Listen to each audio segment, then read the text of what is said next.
Welcome, investigator. Evil is on the rise. Crime is escalating. Our mission is to eliminate the crime by exposing evil, examine why it manifests, and highlight the brave souls that confront it every day. Join us as we work together to bring justice to every victim. Welcome to All Things Crime. Here's your host, Jared Bradley. So everything I've read about it, you said, the family members, but based on all of the news reports, it was, she had a couple of brothers there at the swimming pool. And like you said, they had some kind of an argument or something, and they wanted to leave and she didn't. So they left. I've also read that it was so painful for them that they just don't do interviews anymore. I can't, as a older brother, I have two younger sisters. And when I was growing up, I mean, granted, there was 12, 14 years separation in between me and my sisters. So it's not like I would ever, be at a pool with them and not be like almost an adult child type of scenario. It wasn't brother-sister type. But it still, I can't imagine. Have you ever talked to those brothers in the course of the investigation? And the reason I'm asking is I'm just like, I can't imagine the pain these guys went through, thinking that they left and the last thing they said was probably an argument type of a thing to their, this young sister, and then she's murdered. So any insight on how those guys are doing? So I'm sure they're feeling an enormous amount of guilt, blame themselves for what happened to his sister. They weren't there to protect her, right? So I'm sure they're feeling that. I did actually talk to one of the brothers when I was trying to make contact with the family to let them know the results of the and our conversation was very brief and very he was confrontational. Wanted to know why I was calling their family after all was gone. I'm sure it's just rehashing painful memories for them. Yeah, so did they were like, I mean, when you said confrontational, what they just didn't want to tell. What are you doing calling my family after 40 something? Wow. Yeah, and again, in studying on some of the news, reports and things about this case, they said most of them had moved away from Texas, and I'm sure just the pain and the memories of, that day. I've never lost a close family member to something like this, especially where I could have, had I made different decisions, made a difference in possibly preventing it.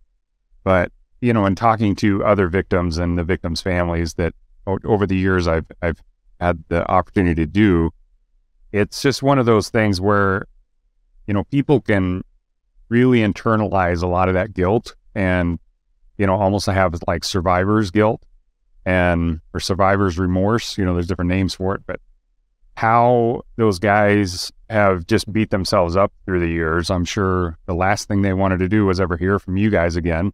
And I'm sure they'd probably also accept the fact that most likely it wasn't ever going to get solved. Right. So what was it like when you told him you'd actually solve the case? His attitude quickly changed. And I was actually trying to reach the mother. That's the reason I was calling him. That's when I got handed off to his mother. And I told her the news of the case being solved, who the suspect was and circumstances behind his death. I guess the family still believed it was the people responsible for Lisa's death were the original suspect were arrested. And yet once they found out that was totally wrong, any idea how they feel now? I don't. The mom didn't wish for me to call her back or anything. She had made peace with this case a long time ago, she said. I just didn't want to rehash it. She appreciated me calling her and giving her the update. Yeah. I mean, I can't even imagine believing something to be true for 43 years and convincing yourself that somehow, like, these, the people that you thought were responsible got away with it, and that's how you believe. And then to be called and, and I'm sure, I don't know that I wouldn't react the same way as her brother did on, where have you guys been for 43 years? I mean, it's like we you feel forgotten and lost in the system. And then to be told like, oh, it's this guy. And I don't know that you can, in the matter of a phone call, go, oh, of course it's this guy, when you've believed something to be true for 43 years. So, I think that the reaction to Detective Rizk by the brother and then by the mother, I think is completely understandable given the circumstance. Oh, absolutely. And another thing that I read in multiple, newscasts about it is they had done what I think pretty much everybody has to do when something this horrific happens to your family, is they had forgiven and moved on. And, that forgiving process that everybody goes through in order to, you at some junction, you've got to let go. I actually know a lady, and she's a sweet girl. I shouldn't say girl, sweet lady, but her sister was murdered a long time ago. And this is on the East Coast. And that's one of her problems, is she has just never been able to let go of it. It has literally just eaten her alive. And especially on the anniversary of her death, she's just, I'm sure, just goes into these lamentation type of scenarios. And, at some junction, you have to look at it. Now, one thing I always say about investigators, law enforcement in general, and you guys are definitely a testament to this, is you never give up.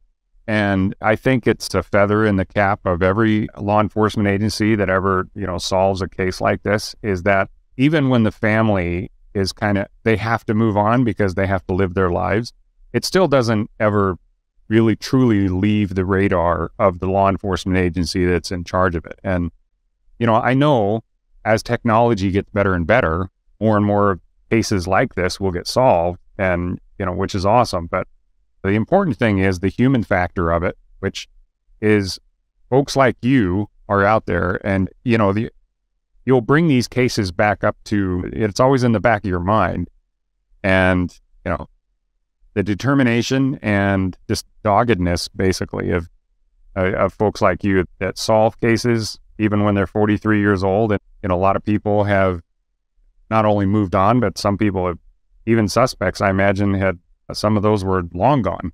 So, kudos to you guys. So, but let's go back a little bit. Now, Celestina, you had talked about, like in 2007, I think you said you had tested some. Let's talk about the evidence itself.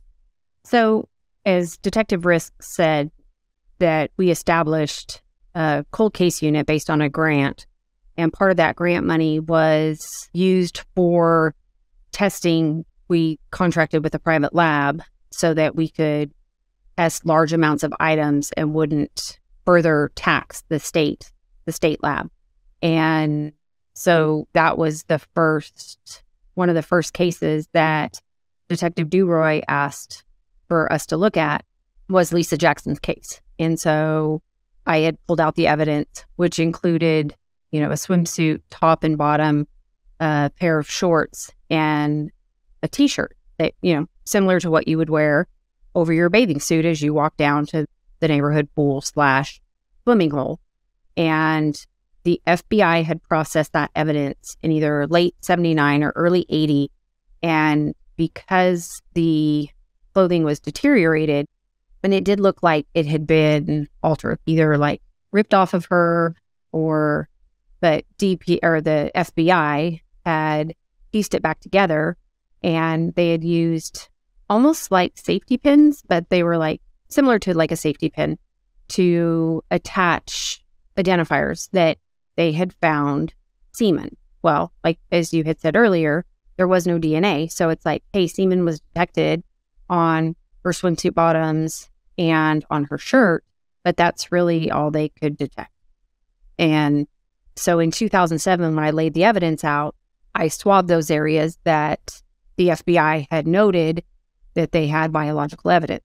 In 1979, up until the 90s, we weren't worried about how we stored evidence. And so, when cases got older, you found places to put the boxes. And back then, we didn't store them in climate-controlled areas. So I remember when I promoted into this lab, we had inherited some additional climate-controlled space.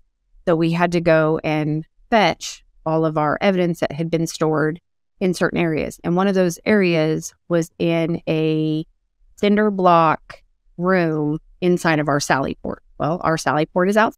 It has roll-up doors. And so that area is not climate controlled. So we took all that evidence. We had moved it to climate control. So it wasn't a surprise in 2007 when I laid out that evidence that it appeared to have mold on the clothing, as we find with a lot of our older cases. Not really being as versed, bacterial DNA as I am now, I swabbed what I could, and we sent those swabs to the private laboratory. And, when we were given the report, the swabs were consumed by bacterial DNA. And so it yielded no results. It wasn't, and so it's like, we tried. I remember that case. I remember processing that case. I remember spending 2 days just in the processing of a t-shirt, a 12-year-old's t-shirt, pair of shorts, and a bikini top and bottom. It's not a process that is done in, 30 minutes. It was a 2-day endeavor. And when Detective Rizk came to me in 2021 and said, hey, I really want to use the MVAC technology on Lesia Jackson's clothes, I was nervous about that because the FBI had touched the evidence in, 79. I had already been all over that evidence in 2007. And so now we are going to use a process that it's going to consume any sample that could be left potentially. And, I really did have hesitation, and that was a hard conversation that Detective Rizk and I talked about. And I will remember for the remainder of my years what Detective Rizk said to me. And he said, Shelley, this case is 43 years old. And her mother is, while still alive, is elderly. Her brothers are older, and we don't have, because I said, well, what if we wait? What if we wait a couple more years? Let's see where technology goes. It's coming on stronger and stronger. And he looked at me, he said, we don't have a couple more years. We either do this now or we don't. If we find a suspect, any witnesses that we are going to have that could testify to her and what she was doing on that day where she was taken are going to be gone. And so, that was a personal battle with me because I was like, I know that this is our last chance. And I didn't want to be the one that, I guess, proverbially screwed it up, screwed up the evidence or any of that. And so we we made that hard 2.5-hour drive over to Georgetown.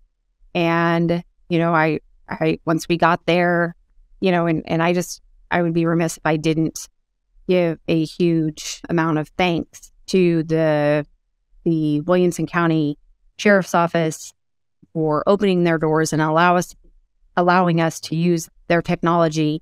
It is a 2.5-hour drive from Houston to Austin, and that was the closest MVAC machine that we had. I have a relationship with that agency, and so on a special favor, they allowed us to come over and, use their machine and their equipment in order to process this evidence. And so without them, this wouldn't have been available to us. So, but we did. We processed it, and we sent it to another private lab that analyzes those filters, and we waited.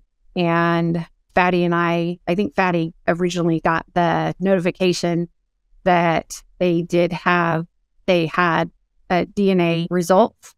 However, as we knew from 2007, there was a large amount of bacterial DNA that prohibited them from extracting the male DNA. They could see that there was male DNA. However, the bacterial DNA was masking that, but they knew that our state lab, the Texas Department of Public Safety, had the technology that they could separate that out. Thanks for joining us. Your attention today brings us one step closer to exposing and eliminating the evil that brings crime to our communities. hit subscribe, and share this episode. Together, we will bring justice to every victim.